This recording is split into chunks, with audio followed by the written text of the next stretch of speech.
बाबा, जो बाप से पहले टच करेंगे वो राजा, पहले नंबर के बच्चे टच करेंगे वो राजा बनेगा। जो बाप को टच करेंगे पहला, बाप को टच करेंगे, हाँ पहला नंबर तो राजा बनेंगे। दूसरा बाप को टच किया, उस समय बाप को टच किया, उस समय बुद्धि दूसरे को टच कर रही हो तो बनेंगे हैं? मुरली में तो है, लेकिन मुरली में हद है या बेहद है? बेहद की बात को बेहद की तरह से समझेंगे तो बात दूसरी हो जाती है, नहीं तो बात दूसरी हो जाती है।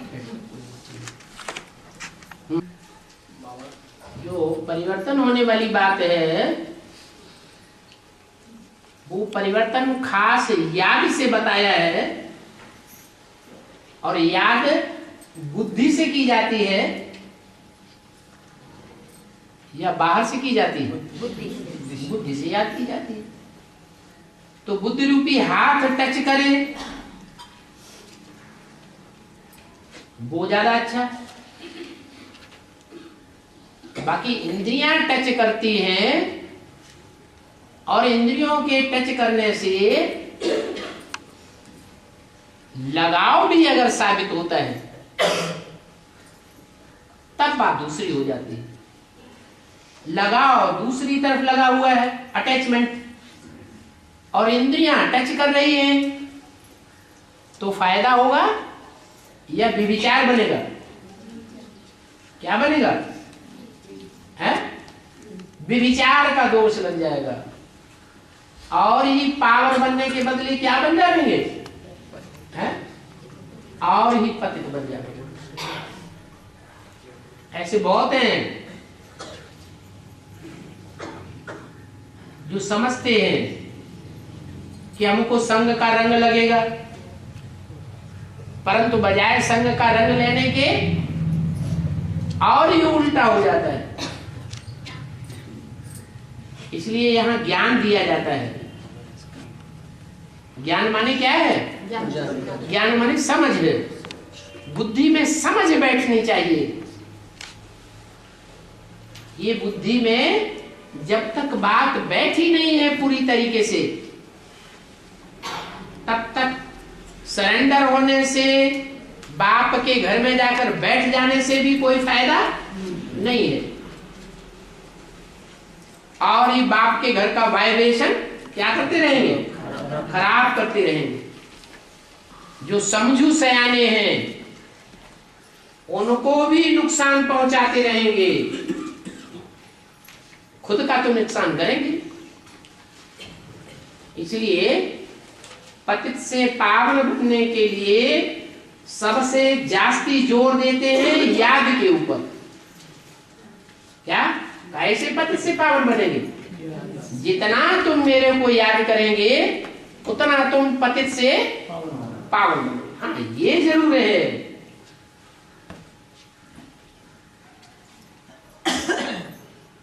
कि हम आंखों से जो कुछ देखते हैं लगाव पूर्वक, उसका क्या नियम है? वो याद आता है कि नहीं आता है? न चाहते भी याद आता है या नहीं आता है? याद आता है, आता है। ऐसे ही और इंद्रियों का भी यही हिसाब है। जो भी लगाव पूर्वक होता है और प्रैक्टिकल में होता है वो याद जरूर आता है। अब देखना है कि जो याद आता है वो ऊंचते ऊंच पाठधारी है या कोई नंबरवार पाठधारी। क्योंकि ऊंचते ऊंच जो पाठधारी है वो तो हीरो पाठधारी बनता है हीरा के प्रवेश करने से। जो भक्ति मार्ग में सोमनाथ के मंदिर में शिवलिंग में क्या दिखाया है? हीरा दिखाया है। जो आत्मा सदैव ही चमक मारने वाली है, कभी भी अंधेरे में नहीं आती है। हाँ, जिसमें प्रवेश करती है वो आत्मा भी 5000 वर्ष के चक्र में अंत में अंधेरे में जरूर आती है। अंधेरे में आती है तो तमो प्रधान बनती है, और इतना तमो प्रधान बनती है कि जिसके लिए गायन बताया मुरली में, क्या जो राम बनता है वो रावण भी बनता है।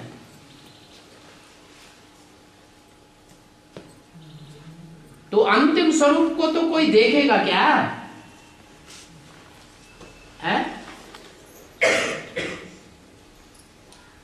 अंतिम प्रैक्टिकल स्वरूप को कोई देखेगा? नहीं देखेगा। अभी वर्तमान का जो स्वरूप है वो देखने में आता है। अंतिम जो स्वरूप होगा उसकी संसार में वैल्यू बढ़ जाएगी, या वर्तमान के समय ही जैसी वैल्यू रहेगी? उस समय तो वैल्यू ही बहुत बढ़ जाएगी। अभी कोई चाहे कि हम कोहनीर हीरे को हाथ में लेकर के देखें तो कोई देखने देता है? नहीं देखने देता। क्यों? क्योंकि उस जड़ हीरे की वैल्यू अभी बहुत बड़ी हुई है। वो तो जड़ हीरा है। चैतन्य हीरा भी जब सारी दुनिया की समझ में आ जाएगा कि ये दुनिया का मोस्ट वैल्यूबल हीरा है, तो जो गायन है भारत कौन सी चिड़िया? सोने की चिड़िया। और कोई की पकड़ में नहीं आती है।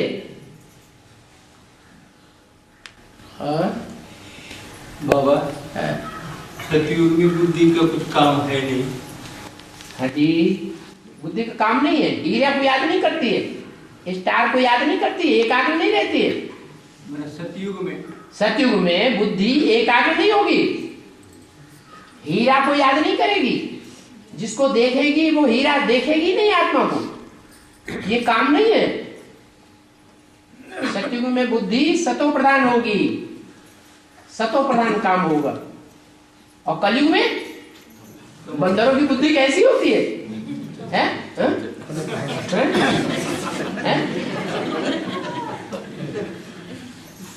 और कुछ और बात पूछना चाहते थे क्या? माना बुद्धि कांस्टेंट रहेगी या कुछ विचार? हाँ, काम रहेगा बुद्धि का, लेकिन कांस्टेंट रहेगी, एकाग्र रहेगी। एकाग्र रहना तो बहुत अच्छा काम है बुद्धि का। चंचल होना ये खराब काम है। बुद्धि चंचल होती है तो इंद्रियां भी चंचल होती हैं। और अमृत वेले प्यूरिटी का पुरुषार्थ जमा करो बोलते बाबा। हाँ, तो क्या कैसा पुरुषार्थ जमा करो? प्यूरिटी का, एकाग्रता का पुरुषार्थ करो। एकाग्रता ही प्योरिटी है।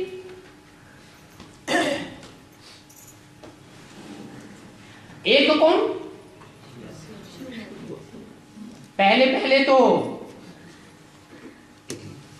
अपन से ज्यादा प्यार होता है। किसी को प्यार होता है तो सबसे जास्ती किससे प्यार होता है? अपने से ज्यादा प्यार होता है। तो पहले अपने आत्मिक स्वरूप को याद करो। अब आत्मिक स्वरूप को याद तो किया, लेकिन याद करते करते पता चला कि हम जितना भी याद करने की कोशिश करते हैं तिरक जाता है। एकाग्रता ठहरती है, अपने ऊपर एकाग्र नहीं हो पाते। इससे क्या साबित होता है कि जिसके ऊपर हम एकाग्र होना चाहते हैं वो तामसी है या सात्विकी है? तामसी है। तो फिर याद करना पड़े कि हमारी आत्मा का बाप कौन है, जो सदैव सक्त चित्त आनंद है। वो भी पता लग गया कि हमारी आत्मा ज्योति बिंदु का बाप सुप्रीम सोल ज्योति बिंदु है, जो सदैव सात्विक है, कभी भी तामसी बनता ही नहीं। चाहे कितनी भी पतित से पतित दुनिया होती जाएगी तो भी बाप सदैव सात्विक स्टेज वाला ही है। तो अपन को आत्मा समझ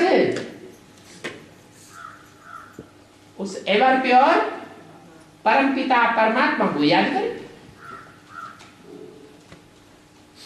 एक को याद करें कि दो को याद करें? हैं? एक को याद करें। अपन को आत्मा समझ, एक बात हो गई। अपन को आत्मा समझ, परम पिता, फिर परमात्मा। कितने हो गए? हैं? दो हो गए, तीन हो गए। ये त्रिमूर्ति सदैव ही साथ रहती है। जैसे वो है त्रिमूर्ति शिव, वैसे हम स्वयं भी हमारी त्रिमूर्ति है। अपन को आत्मा समझे, इसको याद करें, परम पिता जिसका कोई पिता नहीं है, परम आत्मा, आत्माओं के बीच में जो परम पार्टधारी है, साकार है कि निराकार है? साकार है। तो उस निराकार को उस साकार में ये याद करें। याद करने वाला अलग, जिसको याद करें वो अलग, और वो जिसमें आता है वो अलग। शिव बाबा को तो याद करना है? तो याद करने वाला अलग, और जिसको याद किया वो अलग। जिसको याद किया वो एक है या दो है? क्या है? जिसको याद किया, जिसको याद किया वो एक है या दो है? आत्मा दो है, लेकिन शरीर एक है। शिव बाबा को याद करना है तो शिव बाबा शिव है, ज्योति बिंदु, मेरी बिंदी का ही नाम शिव है। और बाबा, अरे बाबा मुर्दा है या जिंदा है? जिंदा है ना, प्राण है ना उसमें। तो जो जिंदा है उसमें आत्मा भी है और शरीर भी है, साकार है। आत्मा शरीर के साथ है तो साकार है या निराकार? साकार है। तो उस निराकार को उस साकार में याद करना है। जिस साकार को हमने समझ लिया, ये दुनिया के मनुष्य मात्र के बीच में सबसे जास्ती प्योर है। क्या? आदि से लेकर के अंत तक पार्ट बजाने वाला है, एवर लास्टिंग पार्टधारी है। और आत्माएं, उनका पार्ट कुछ न कुछ क्या होता है? तो कट हो जाता है। और उसका पार्ट जिसमें वो प्रवेश करता है, कांस्टेंट मुकर्रर रूप से उसका पार्ट एक सेकंड के लिए कट हो सकता है, वरना ऑलराउंड पार्टधारी है। और आत्मा नंबर 5। और बाबा, ब्राह्मण धर्म और ब्राह्मण वर्ण ऐसे कहा जाता है, तो ब्राह्मण धर्म और वर्ण में क्या अंतर है?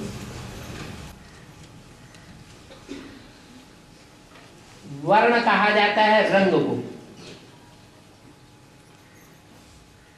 सत्युग, त्रेता, द्वापर, कलयुग, सीढ़ी में जब 4 वर्ण दिखाए जाते हैं तो चारों युगों का रंग अलग अलग है या एक ही है? अलग अलग है।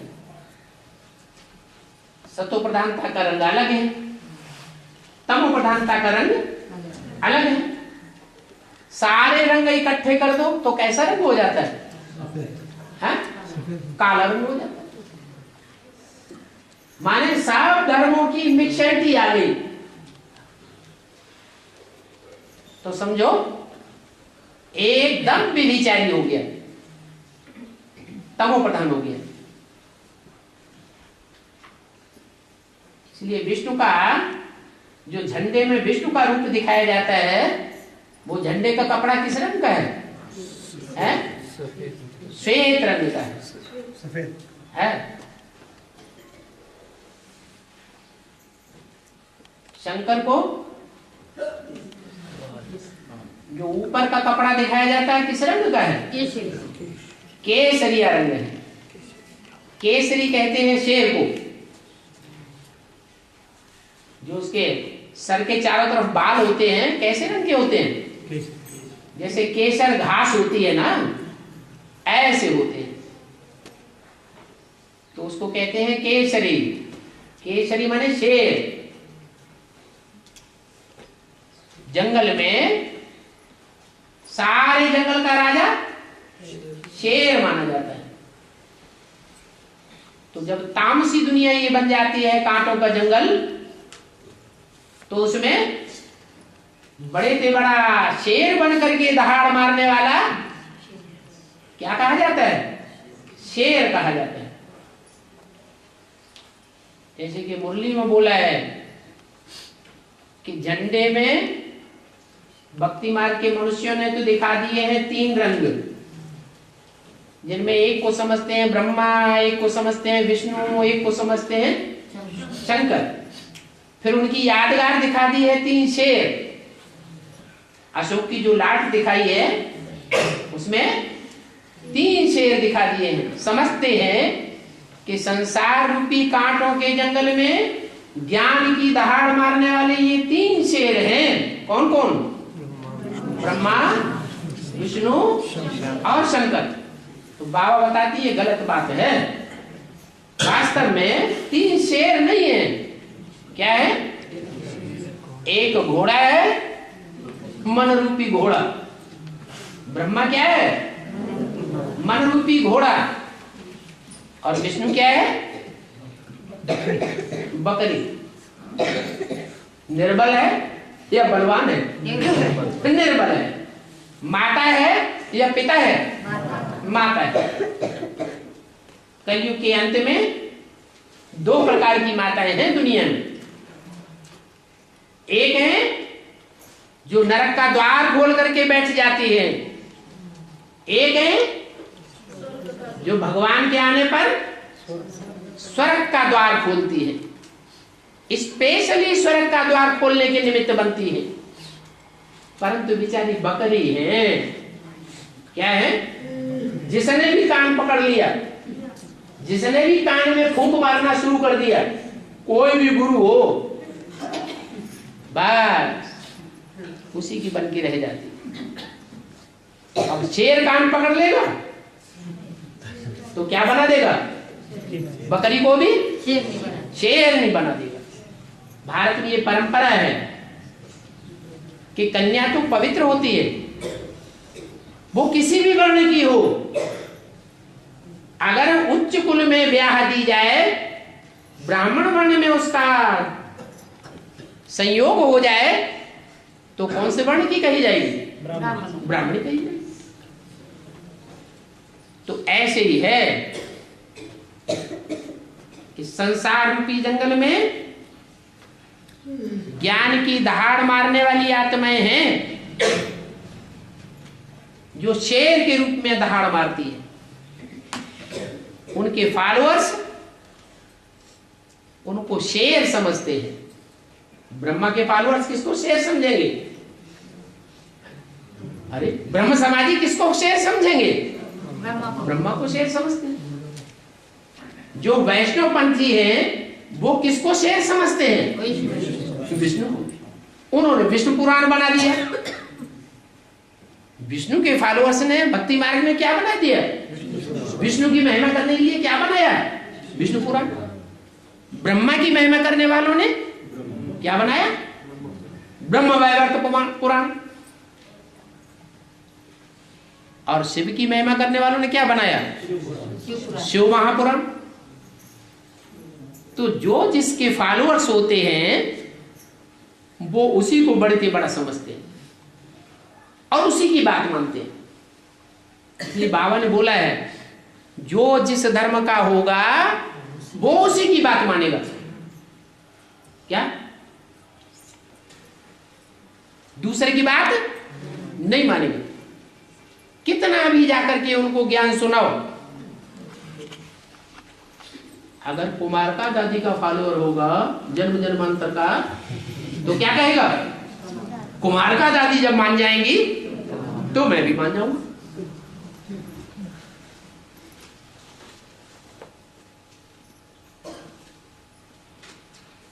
अगर जगदीश का फॉलोअर होगा, 8वें नारायण बनने वाली आत्मा का जो फॉलोअर होगा, माना महर्षि दयानंद का फॉलोअर होगा, तो क्या कहेगा? नहीं, जगदीश भाई जब मानेंगे तब मैं भी मान जाऊंगा, नहीं तो नहीं मानूंगा। अब कुमार का दादी भी गई और जगदीश भाई भी गए, अब क्या करोगे? गुरु जेल जिसके अंधले चेला सत्यानाश। गुरु मर जाते हैं और चेलों की सत्यानाशी हो जाती है। सत्य का नाश होने का मतलब क्या हुआ? जो सत्य सनातन देवी देवता धर्म है उससे नीचे गिर गए, सत्य धर्म में जाने से वंचित हो गए, सत्यानाश हो गए। और प्रश्न किसका था? अभी प्रश्न किसने किया था? हाँ, आपका समाधान हुआ? हाँ।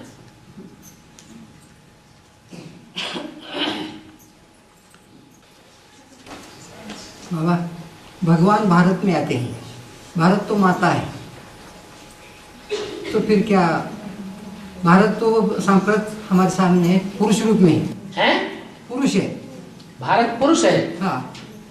अच्छा, तो फिर कहने को तो यहाँ कहा गया है कि भारत में आते हैं, भारत तो माता है, तो भारत में आए, भारत में आए, भारत में आए, नहीं आए, नहीं आए, अभी कहते हैं आए, अभी कहते हैं नहीं आए। भारत तो माता है, इस हिसाब से भारत माता है तो भारत में आए, आए, पुरुष भारत में आए, ऐसा तो हम समझते हैं। पुरुष भारत में आए, लेकिन भारत को तो माता क्या कहा है? जो भारत माता है उसमें नहीं आए, ये तो कह रहे हैं आप। हाँ, नहीं, आपका कहना है नहीं आते कि भारत माता में नहीं आए। नहीं, ऐसा नहीं है। भारत माता में आते हैं तो क्या पिता में नहीं आते क्या? अच्छा, आप क्या मानते हैं कि आए कि नहीं आए? आए तो हैं। तो कौन से सन में आए, कौन से वक्त में आए? तो 36 में आए। 36 में आए। भगवान 36 में आके प्रत्यक्ष हुआ? नहीं हुआ। तो कहेंगे आए हैं? अरे बच्चा जब आता है तो जन्म लेता है या नहीं लेता है? लेता है। प्रत्यक्षता रूपी जन्म होता है ना भगवान का, कोई हद का जन्म तो नहीं है। तो कब आए? हाँ। वो तो माता के रूप में नहीं आए ना, 76 36 में आए। तो आप क्या 36 में मानेंगे कि आए? ज्ञान के आधार पर, जब ज्ञान के आधार पर ज्ञानियों के लिए 36 में कोई ज्ञानी था जिसने पहचाना कि आए? नहीं, जब 76 में आए तो माता तो। अच्छा, माने 36 में नहीं आए। आप ये समझने लगे कि भगवान 36 में नहीं आया। क्यों? क्योंकि 36 में जो आया वो बुद्ध रूपी पेट में आया। आत्मा आती है तो पहले पेट में आती है कि बाहर आती है? पहले पेट में आती है। तो उसको आया ना आया बराबर हुआ। पता नहीं पैदा होगा या नहीं पैदा होगा, बच्ची पैदा होगा या बच्चा पैदा होगा। भगवान को कभी बच्ची बनता ही नहीं है। तो 36 में नहीं आए, ये पक्का हो गया। अब आए, अब कौन से सन में? अब आप क्या कह रहे हैं? 76 में। 76 में आए। तो कुछ सुधार लिया कि 76 में आए। वो पिता का रूप में। तो 76 में जब बच्चा पैदा होता है तो कोई ये कहेगा कि बच्चा पैदा नहीं हुआ? कोई कहेगा? नहीं, है? नहीं कहेगा। कोई कहेगा? अरे जो भी आएगा, जो देखेगा, जो सुनेगा, वो कहेगा ना कि बच्चा पैदा हुआ। तो 76 में यहाँ बैठे हुए में से किसको पता था कि पैदा हुआ? किसी को कोई है तो बताए। नहीं है? माने भाई कह रहे हैं कि पैदा हुआ, माने इनके कान में किसी ने कहा कि 76 में पैदा हुआ? कोई ने कहा था क्या? ज्ञान के आधार पर है बाबा। हम कह रहे हैं जब बच्चा पैदा होता है तो जो देखेगा, जो सुनेगा, वो कहेगा या नहीं कहेगा कि बच्चा पैदा हुआ या नहीं हुआ? कहेगा। तो इस रूप में भगवान इस सृष्टि पर पैदा हुआ या नापैद है? अभी भी आप भी अनिश्चय बुद्धि बनते हैं तो नापैद है या पैदा है? बनते हैं कि नहीं? बनते। तो पैदा हुआ ना पैदा हुआ, घड़ी घड़ी मरता है, घड़ी घड़ी जिंदा होता है। अगर कोई बच्चा पैदा हो और अभी अभी पैदा है, आंखें खोले इधर उधर देख रहा है, तो बच्चा नहीं है, होता है। तो पैदा हुआ ना पैदा हुआ बराबर हो गया ना? पैदा है या नापैद है? क्या कहेंगे? पैदा है। पैदा है। पैदा है। माने जब आप अनिश्चय बुद्धि बनते हैं तो ना पैदा है। तो नापैद हुआ ना? ऐसा तो नहीं है घड़ी घड़ी पैदा हुआ घड़ी घड़ी नापैद होगा। माने नापैद इसलिए है कि बच्चा मां से ही पैदा होता है। क्या बच्चा किससे पैदा होता है? मां द्वारा ही पैदा होता है। बच्चा बाप से कभी पैदा होता हुआ किसी ने देखा नहीं, जाना नहीं। तो भगवान बाप आता है, भगवान बाप इशारा भी देते हैं, बच्चे तुम्हारा बाप आया हुआ है। तुम कहते हो हमारा बाप आया हुआ है, तो तुम स्वर्ग में होने चाहिए या नरक में होने चाहिए? फिर स्वर्ग में महसूस करते हो अपने को हमेशा? नहीं। अरे तो आया हुआ है कि ना आया हुआ है? अरे भगवान के बच्चे हैं, करोड़पति का बच्चा होता है, तो करोड़पति का बच्चा पैसे के लिए कभी मोहताज हो सकता है क्या? नहीं हो सकता। तो तुम स्वर्ग के रचयिता के बच्चे हो। भगवान बाप नई दुनिया रचने वाला है, तो तुम नई दुनिया के वासी हो। नई दुनिया में तुमने जन्म लिया है या पुरानी दुनिया में जन्म लिया है? नई दुनिया में। दुखी तो नहीं है? नई दुनिया सुखधाम है या दुखधाम? सुखधाम। तो सुखधाम में हो या दुखधाम में? अरे कहाँ हो, कहाँ के वासी हो? मुझे पूछते हैं ना, पूछो पहले अपन पूछो, फिर दूसरों से पूछो सुखधाम के वासी हो या दुखधाम के वासी हो? कहाँ के वासी हो? अभी कह रहे दुखधाम के वासी, अभी कहते हैं ना दुखधाम के वासी। तो दुखधाम में बाप नहीं प्रत्यक्ष होता है। बाप कब प्रत्यक्ष होता है? बाप असल में जब प्रत्यक्ष होता है तो बाप अपने साथ स्वर्ग की सौगात लाता है। एक हाथ से दो और दूसरे हाथ से लो।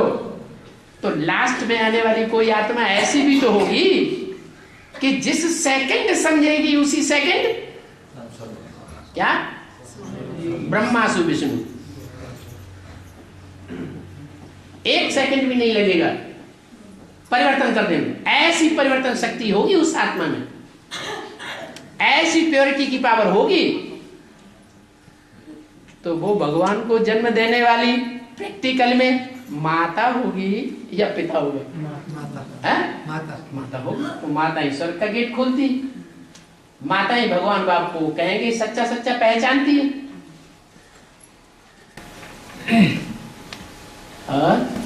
भगवान दशहरा का भेद में आप दशहरा का भेद में आप भेद में अर्थ क्या? दशहरा 10 सिरों को हरण कर लिया, चुरा लिया, चुरा के ले गया।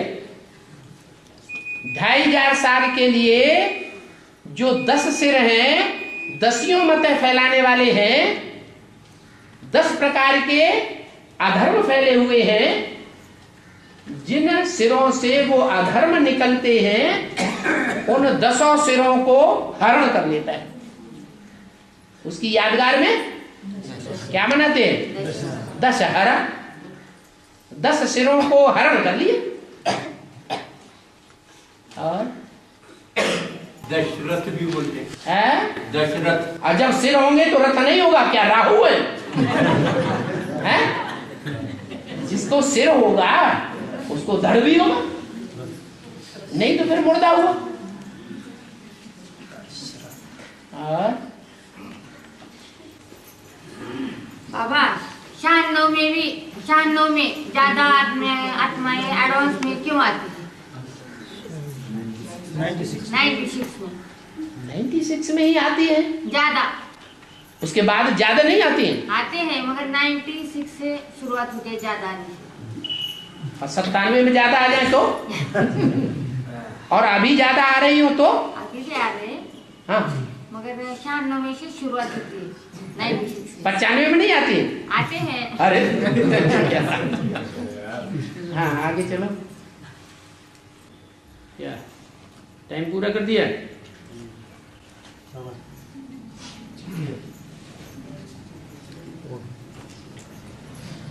अच्छा,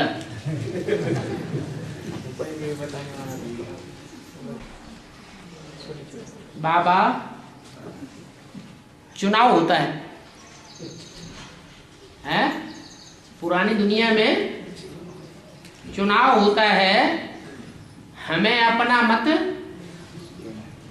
किसी को देना है या नहीं देना है? बोलो, कौन जवाब देगा? देना नहीं है? नहीं देना है, देना है या नहीं देना है? नहीं देना है तो पार्टी वाले तुमको पकड़ाएंगे। हैं? तुम हमको अगर वोट नहीं दोगे तो हम तुम्हारी दुकान सब उगड़वा देंगे, तुम्हारा धंधा बंद करवा देंगे।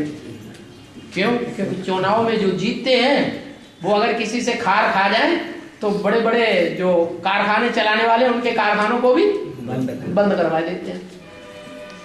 तब क्या करोगे? हाँ?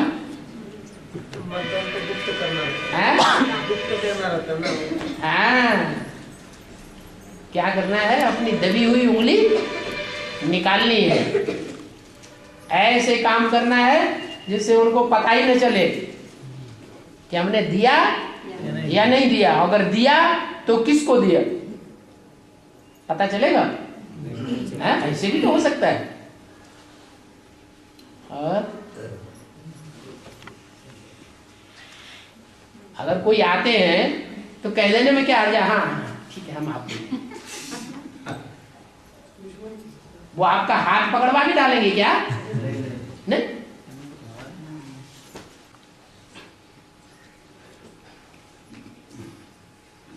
प्रश्न आया है, हमने आपको बहुत बार नीलंगा मधुबन में देखा है, परंतु हमें नीलंगा मधुबन में याद नहीं आती है। तुम्हारी याद कंपिल में 96 में भट्टी के समय देखा है वो ही याद आता है, ऐसा क्यों है?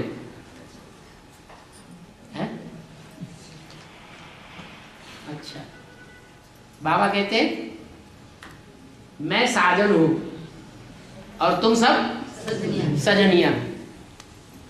तो कन्या होती है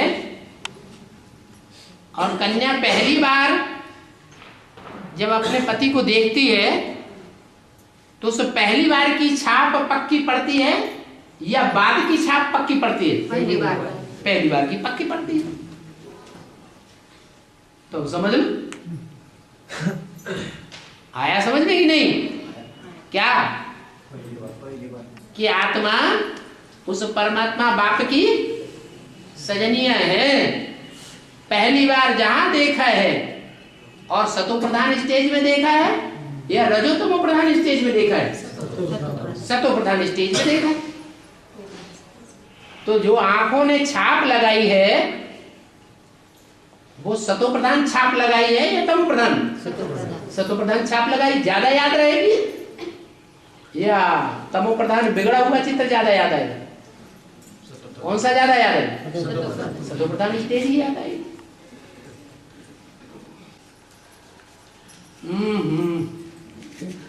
लंबा चौड़ा चक्कर चलाया है।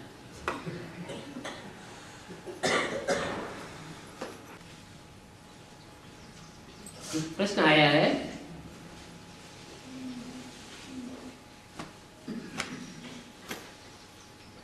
बाबा जब तक यज्ञ में अन्नपूर्णा जगदम्बा रही तब तक बाबा मिनी मधुवन में स्थायी रूप से रहे। क्या उस समय बाबा को दर दर डोलने की दरकार नहीं हुई, लेकिन अब तो कुबेर है।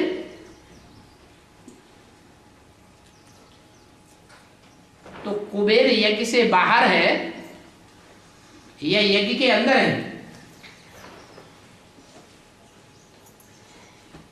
हाँ? अंदर है। के अंदर है, दिखाई पड़ता है? स्वाहा करने वाले ब्राह्मणों को दिखाई पड़ रहा है? नहीं। हाँ? नहीं। तो फिर स्वर्ग है, वो जो यज्ञ है वो पुरानी दुनिया में होता है या नई दुनिया में होता है? यज्ञ कहाँ होता है? अरे जब अकाल पड़ता है, दुकाल पड़ता है, अतिवृष्टि होती है, अनावृष्टि होती है, तो क्या करते हैं? यज्ञ रचते हैं। तो यज्ञ रचा गया। यज्ञ पुरानी दुनिया में रचा जाता है या नई दुनिया में रचा जाता है? पुरानी दुनिया में रचा जाता है। तो जो पुरानी दुनिया में यज्ञ रचा जा रहा है, कुबेर को वहां होना चाहिए या नई दुनिया में देवताओं के साथ होना चाहिए? कहाँ होना चाहिए? पुरानी दुनिया। जो सुख देते हैं उनको क्या कहा जाता है? देवता। और जो दुख देते हैं उनको क्या कहा जाता है? उनको क्या कहते हैं? दैत्य। देवता और दैत्य। तो 2004-05 से अव्यक्तवाणी में बोला है, तुम बच्चों के लिए नई दुनिया का फाउंडेशन बाप दादा ने लगा दिया। नई दुनिया में आना जाना करते हो या नहीं करते हो? तो जरूर कुछ आत्माएं हैं जिन्हें नई दुनिया से प्यार है, तो नई दुनिया के फाउंडर से भी प्यार है। जो नई दुनिया के फाउंडेशन लगाने वाले हैं, हर धर्म के पूर्वज हैं, उन पूर्वजों से भी प्यार है। और उन अष्ट देवों में जो कुबेर है उससे भी प्यार है। तो वो कुबेर पुरानी दुनिया में यज्ञ कुंड के आसपास होगा, यज्ञ कुंड में होगा या नई दुनिया में होगा? यज्ञ कुंड में होगा। नई दुनिया का फाउंडेशन लगाने में है ना। कहाँ है? पुरानी दुनिया में नहीं कहेंगे, क्योंकि नई दुनिया का भी फाउंडेशन लगता है और पुरानी दुनिया का भी फाउंडेशन लगता है। जब फाउंडेशन लगता है तो पुरानी दुनिया का फाउंडेशन लगाने वाले भी मौजूद होते हैं, और नई दुनिया का फाउंडेशन लगता है तो नई दुनिया का फाउंडेशन लगाने वाले भी मौजूद होते हैं। तो बोला है बाबा जब तक यज्ञ में अन्नपूर्णा रही, माने जगदम्बा रही, तब तक बाबा मिनी मधुवन में स्थायी रूप से रहे। लेकिन अब तो कुबेर है, लेकिन कुबेर तो मिनी मधुवन में है? नहीं। मिनी मधुवन में मुरली बजती है कि नहीं बजती है? क्या कहने? मधुवन में मुरलिया बाजे। तो जहां कुबेर है वहां की कोई कैसेट देखी, कोई सीढ़ी देखी जहां मुरलिया बाजे? देखी नहीं। तो कैसे कहते कि मधुवन में कुबेर है? मधुवन में तो कुबेर है नहीं। अच्छा, जो कुबेर धन संपत्ति का स्वामी है, उसके होते हुए भी बाबा मुरली में ऐसे क्यों कहते हैं कि चैतन्य भारत अभी बेघर है, बैगर है? क्या क्या है? बैगर है। बेघर किसे कहते हैं? जिसको घर बार न हो, 3 पैर पृथ्वी का ठिकाना न हो, जम के अपने घर में न बैठ सकता हो, न जम के अपने घर में सो सकता हो। कौन है बेगर? पांडव क्या होते हैं? बेगर होते हैं। उनको 3 पैर पृथ्वी का ठिकाना नहीं मिलता। तो यादगार में दिखाया है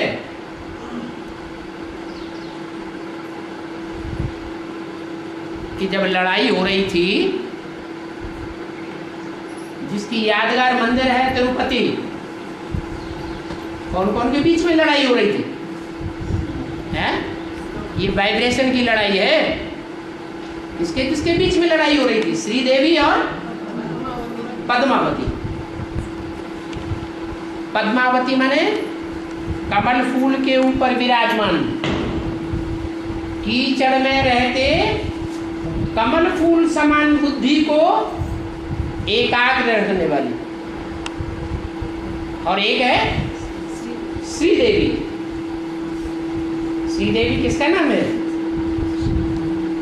लक्ष्मी का नाम है या महाकाली का नाम है? लक्ष्मी। लक्ष्मी साफ सुथरे घर में रहती है या कीचड़ में रहती है? साफ सुथरे घर में रहती है। तो दोनों की लड़ाई का वाइब्रेशन जब चल रहा था, उसकी यादगार है कौन सा मंदिर? तिरुपति का मंदिर। वो तिरुपति के मंदिर में एक कहानी है कि बालाजी को अपना जीवन चलाने के लिए, अपना परिवार चलाने के लिए, अपना घर गृहस्थ चलाने के लिए किसने उधार दिया था? कुबेर ने उधार दिया था।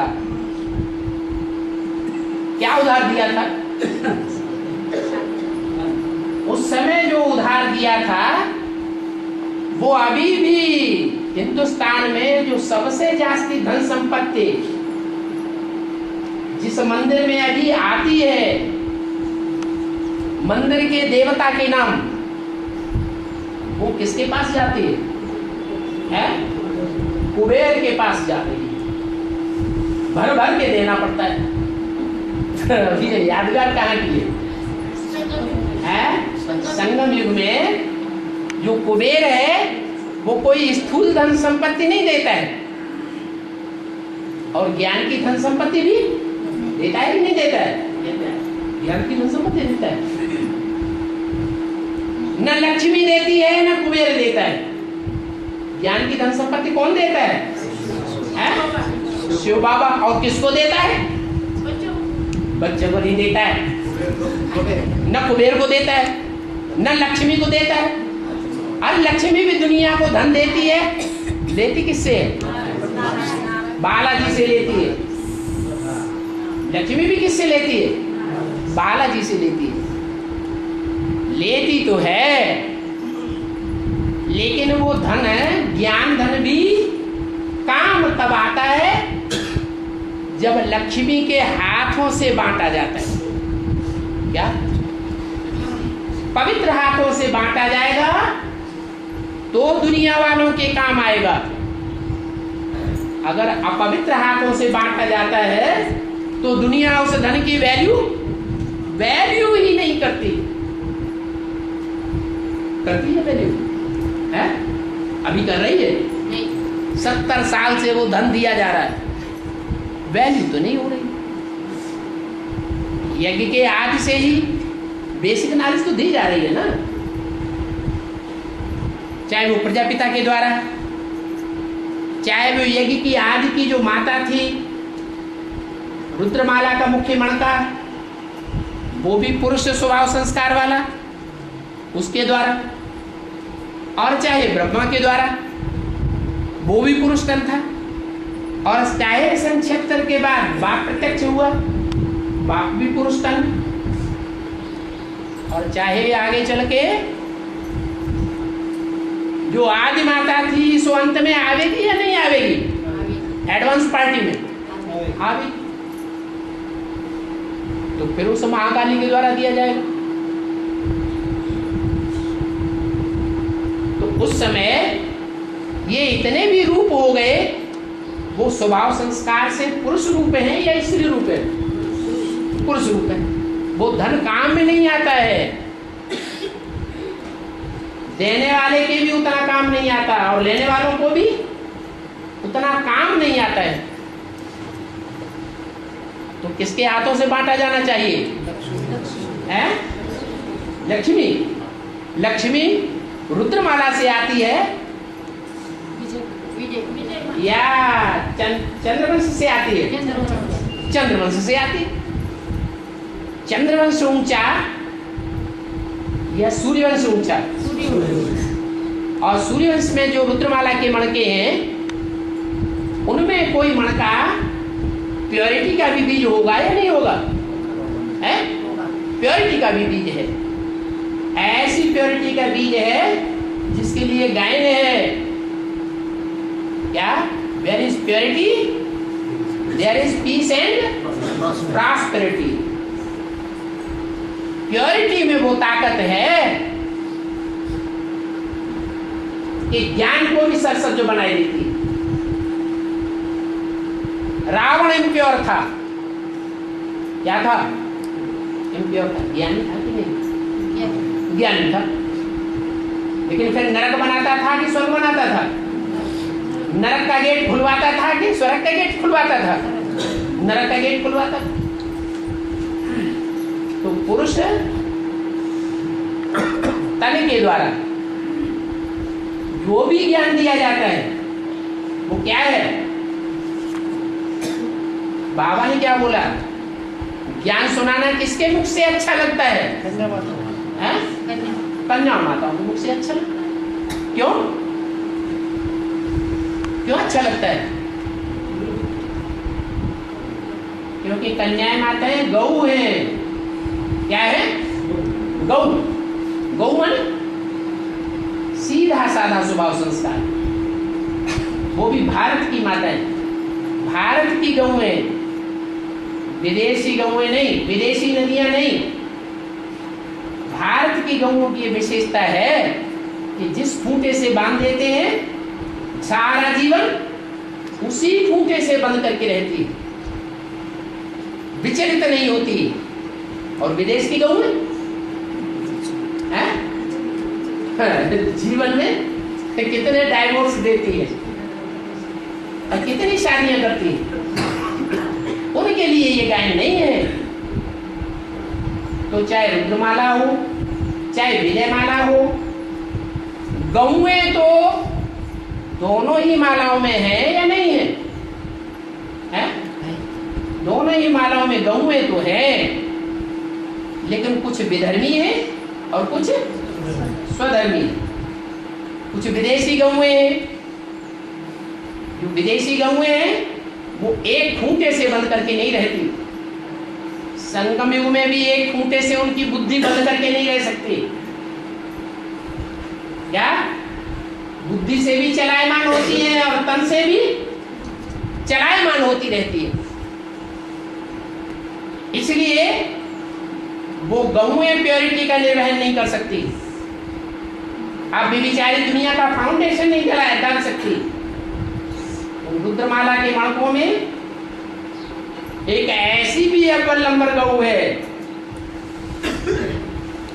जो त्रिमूर्ति देवताओं की त्रिमूर्ति चिरसंगिनियां है। सरस्वती, लक्ष्मी, पार्वती, उन तीनों के मुकाबले ज्यादा प्योरिटी वाली।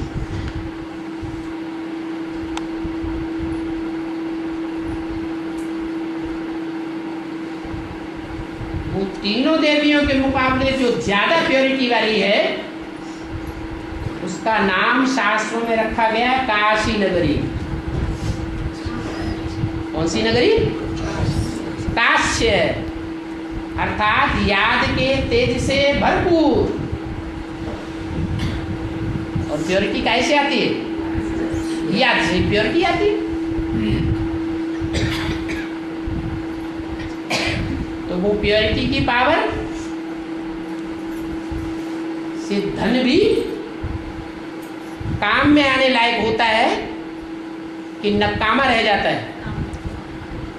याद की प्योरिटी से, प्योरिटी की पावर से जो ईश्वरीय ज्ञान धन है वो भी काम में आता है। इसलिए जगदम्बा थी तब की तो बात और है। उस समय जगदम्बा भी यज्ञ में थी और जगत पिता भी कहाँ था?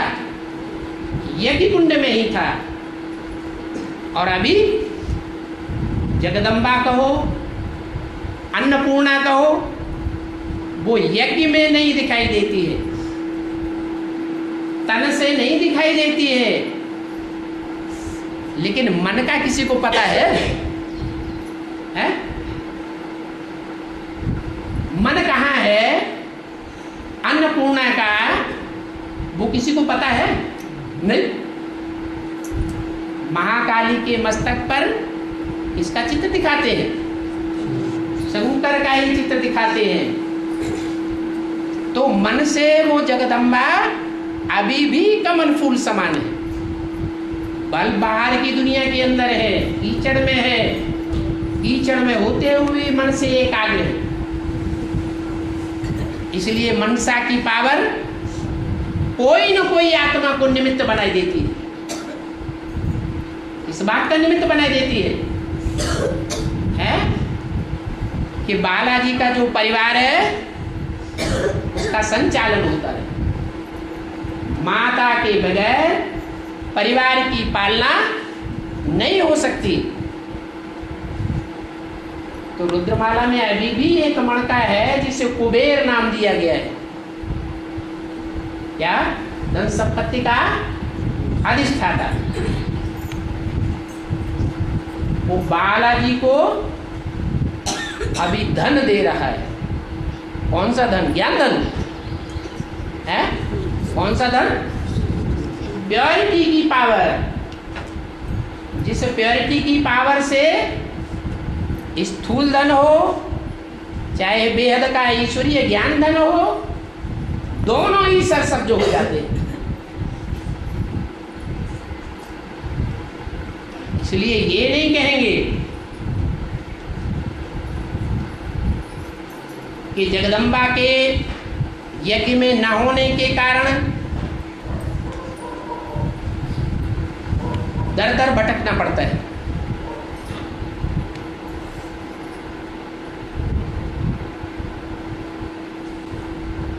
भंडारा किसका है? है? कि शंकर बाबा? शिव बाबा का भंडारा है। शिव बाबा के भंडारे के लिए क्या कहने हैं? शिव बाबा का भंडारा भरपूर, कालकंटक दूर। ऐसे तो नहीं है कि बालाजी की एक टांग टूट जावे, दोनों टांगे टूट जावे तो भंडारा भरपूर नहीं रहेगा। रहेगा कि नहीं रहेगा? रहेगा। अब ये बात दूसरी है कि वो निमित्त किसी को बनाए देता है। अब वो निमित्त चाहे बालाजी को बनाए, और बालाजी को निमित्त बनाने के लिए गुप्त रूप में प्योरिटी की पावर देने वाला निमित्त कोई और बना दे, कुबेर को ही बना दे, वो दूसरी बात।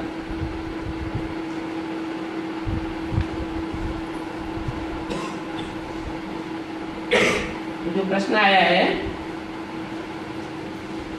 कि कुबेर जो धन संपत्ति का स्वामी है, उसके होते हुए भी बाबा मुरली में ऐसे क्यों कहते हैं कि चैतन्य भारत अभी भी बेघर है। पांडवों को अभी भी 3 पैर पृथ्वी के नहीं मिलते हैं। ऐसे पैसे पैसे के लिए बेहाल है? तो बेहाल है क्या? है वास्तव में बेहाल? नहीं है? नहीं। बेहाल तो नहीं गई। हाँ, ये खेल ऐसा रचा हुआ है कि प्योरिटी की पावर के आधार पर ये यज्ञ चलता है।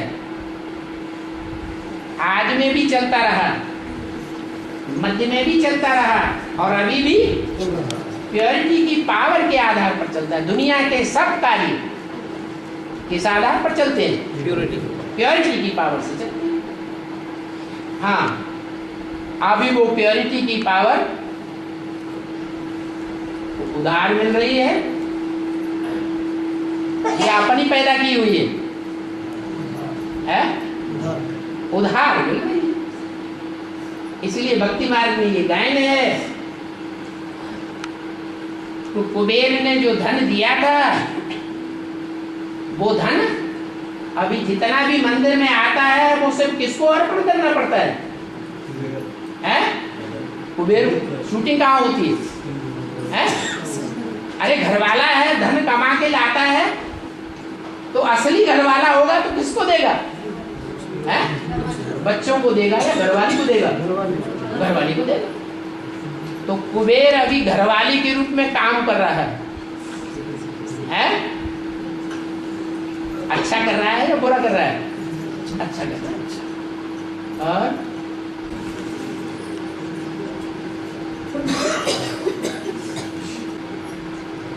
बाबा ने मुरली में कहा है, ब्रह्मा के मुख से निकली हुई वाणी ही ब्रह्मा का स्वरूप है। माना वेदवाणी ब्रह्मा का स्वरूप माना। ब्रह्मा के मुख से क्या निकला? वेद निकले। वेद माने विद, विद माने जानकारी, जानकारी माने ज्ञान। जो असली जानकारी है कहां से निकली? ब्रह्मा के मुख से। और हैदराबाद की कैसेट में कहा है, ज्ञान का प्रत्यक्ष रूप परमात्मा बाप है। तो भक्ति मार्ग में जिसको वेदवाणी कहा जाता है, यहां जितने भी बैठे हुए हैं उनमें से कोई है जो कहे कि वेदवाणी को हम समझते हैं?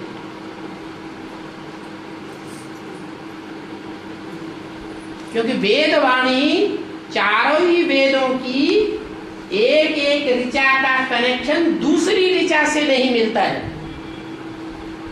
क्या? एक ऋचा का कनेक्शन दूसरी ऋचा से अगर जोड़ना चाहें तो जुड़ता ही नहीं। जैसे कि मुरली के जो महावाक्य हैं, एक पेज के कोई भी महावाक्य को उठा लो और दूसरे पेज के किसी भी महावाक्य से जोड़ना चाहो तो जुड़ेगा नहीं। इससे क्या साबित हुआ कि जैसे वेदवाणी को दुनिया के लोग नहीं समझ सकते हैं, उसी प्रकार जो मुरली की भाषा है, ज्ञान है, उस ज्ञान को कोई भी ब्राह्मण सही रूप से नहीं समझ सकते। या समझ सकते हैं? या समझा है? समझा है? कोई ब्राह्मण ने समझा? नहीं समझा। कब समझते हैं? ज्ञान का प्रत्यक्ष रूप ही परमात्मा बाप है। जो ब्रह्मा के मुख से वेदवाणी निकली, ज्ञान निकला, उस ज्ञान को समझाने के लिए स्वयं परमपिता परमात्मा को ही प्रत्यक्ष होना पड़ता है। तभी उस ज्ञान की वाणी का अर्थ समझ में आता है, तभी परमात्मा का स्वरूप समझ में आता है, और तभी सृष्टि का रहस्य समझ में आता है, नहीं तो नहीं समझा जा सकता।